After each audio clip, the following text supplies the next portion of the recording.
It was a cold morning in early 1943 when a train carrying over 100 Japanese prisoners of war slowly rolled into the outskirts of a small town in central Texas. The men had been captured months earlier in the Pacific after brutal island battles. They had endured starvation, relentless heat, and constant fear. In their minds, surrender meant dishonor and death. Every lesson drilled into them told them that captivity was punishment, and punishment would be harsh.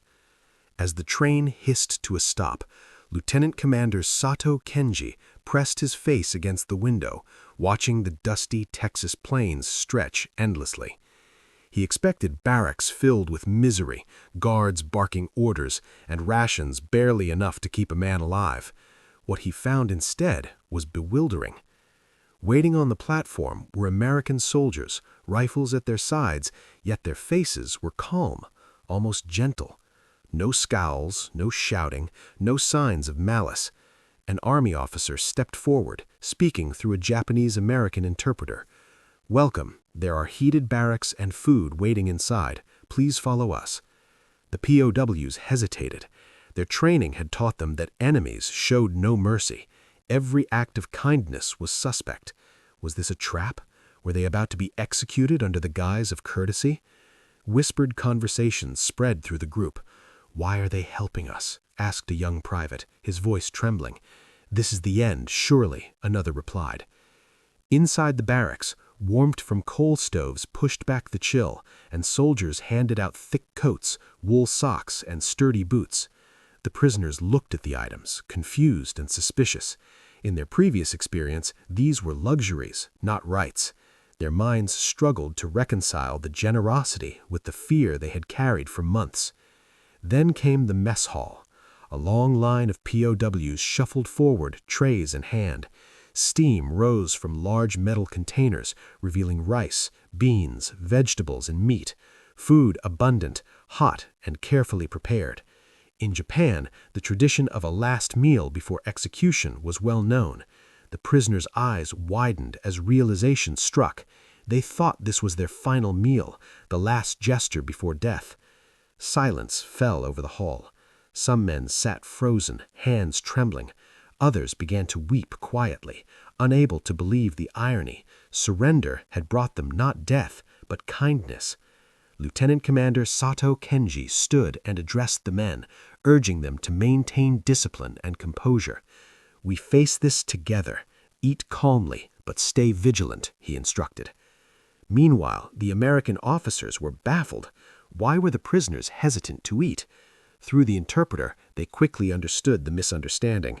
Within the hour, the officers clarified this was not a final meal. It was simply the standard rations served at the camp, equal in quality and quantity to what American soldiers received. Relief rippled through the prisoners, mixed with lingering confusion. They began to eat, some laughing nervously, others staring in disbelief at the abundance on their plates. It was the first of many lessons that would challenge everything they had been taught about enemies and survival. In the first hours at the camp, the Japanese POWs learned that their expectations of cruelty were not the reality they faced. The guards treated them with fairness, the barracks offered comfort, and the meals were plentiful. Fear slowly gave way to suspicion, and suspicion to cautious observation. Every small act of consideration, a warm coat, a steady gaze, a meal served with care, began to chip away at the rigid mental walls built by years of indoctrination.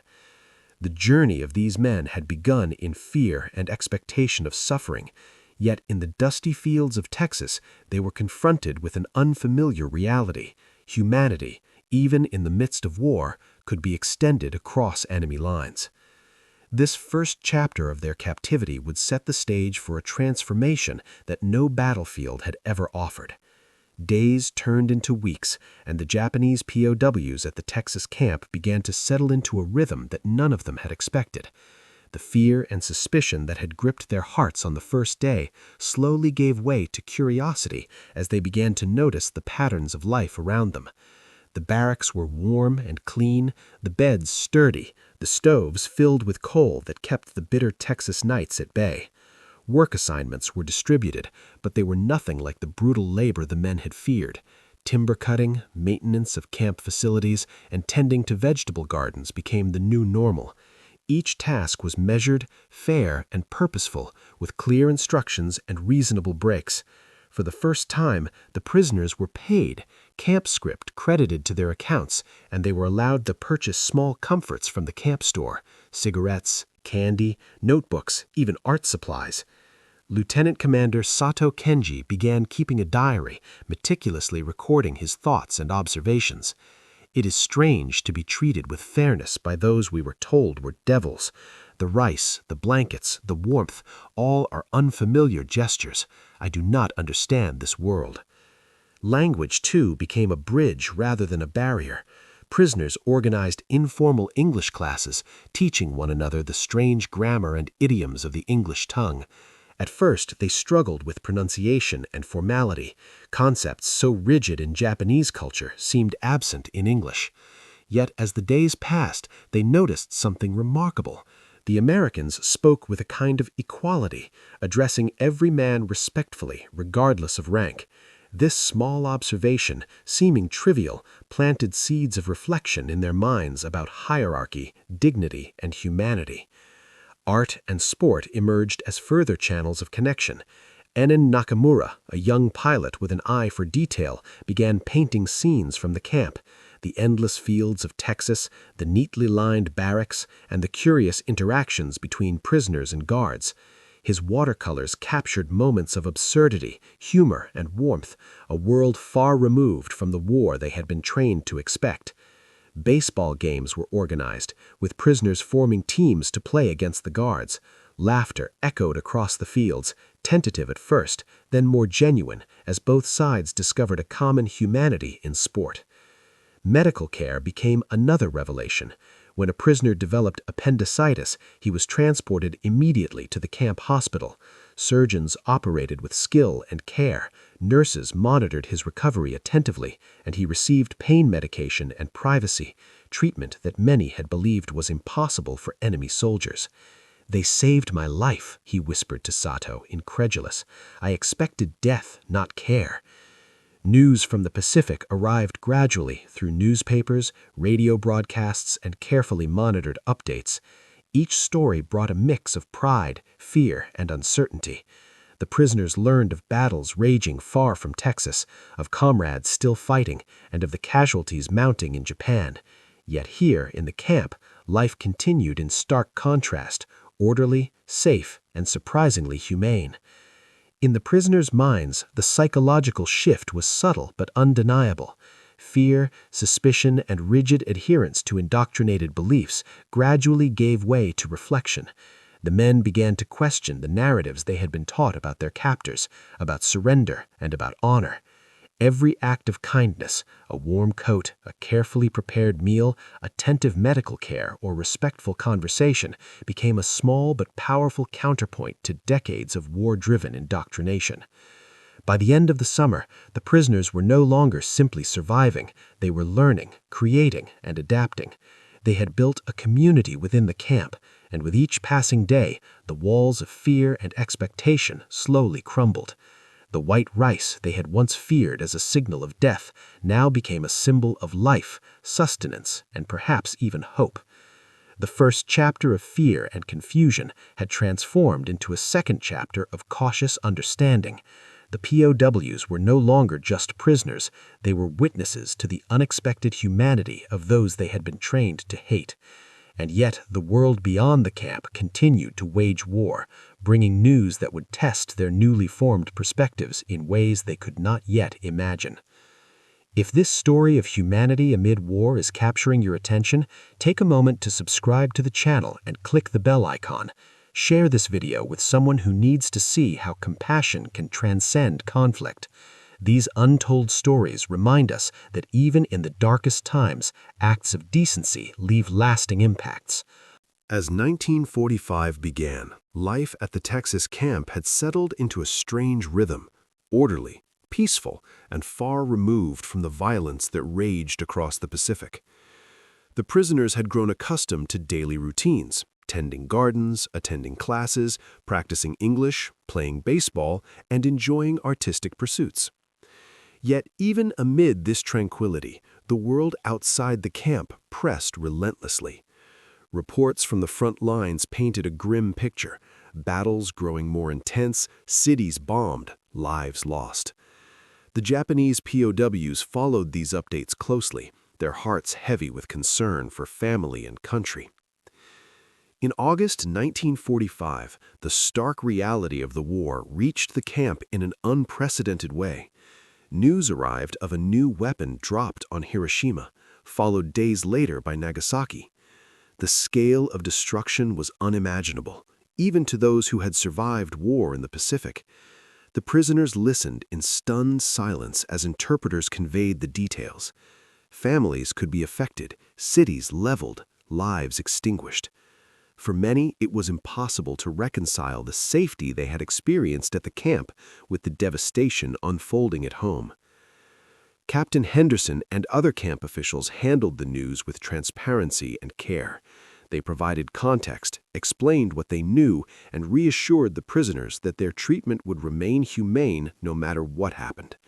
They reminded the men that Geneva Convention protections would continue, and that surrender did not mean dishonor in the eyes of their captors. The announcement of Japan's surrender brought a complex mix of emotions. Relief, fear, grief, and hope collided in the prisoners' hearts. Tears were shed, hands were clasped, and silent reflections filled the barracks. Commander Teshi Yamamoto addressed his men, acknowledging the loss, the suffering, and the uncertain path ahead. He emphasized that survival did not mean weakness, and that life had given them an opportunity to witness and learn from the unexpected humanity of their captors. In the weeks following surrender, preparations for repatriation began. The camp's atmosphere shifted once more, this time from daily survival to anticipation of return. Relationships that had formed between prisoners and American staff grew into mutual respect and, in many cases, friendship. The same men who had once feared hostility now exchanged farewells, letters, and handshakes with the guards who had treated them with fairness. The journey home was quiet and reflective. Yamamoto recorded his thoughts in the diary he had kept since arrival. He marveled at the irony. Men who expected to die with dignity had experienced kindness, compassion, and dignity. Each act of fairness, a warm coat, a nutritious meal, medical care, respectful communication, had chipped away at decades of propaganda and military indoctrination. By the time the train carried them away from the snowy plains of Texas, the prisoners were transformed, their worldview profoundly altered. When Yamamoto finally returned to Yokohama in December 1945, he faced a city scarred by war. Entire neighborhoods had been destroyed, yet life had begun to reassert itself. His wife and daughters, separated for nearly 2 years, were safe but had endured hardships. Their reunion was filled with tears, laughter, and disbelief.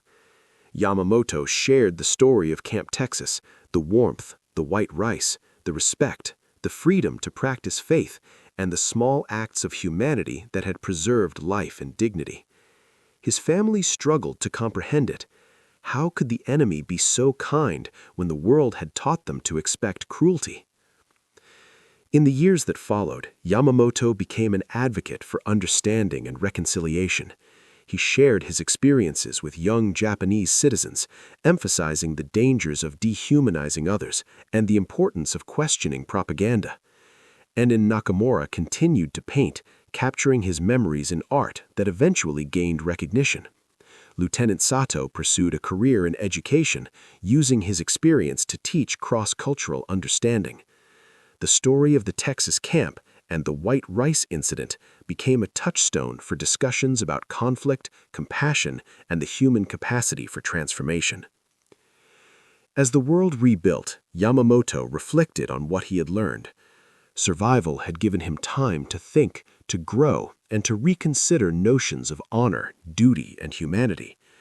The men who had once expected to die with dignity had returned with stories of life, hope, and the unexpected grace of their former enemies.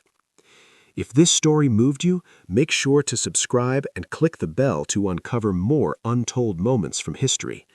Share this video with friends and family because these stories remind us that even in the darkest times, compassion, respect, and humanity can prevail. Which part of the Japanese POW's journey surprised you the most? Let us know in the comments below, and don't forget to check out our next video for another incredible story from World War II.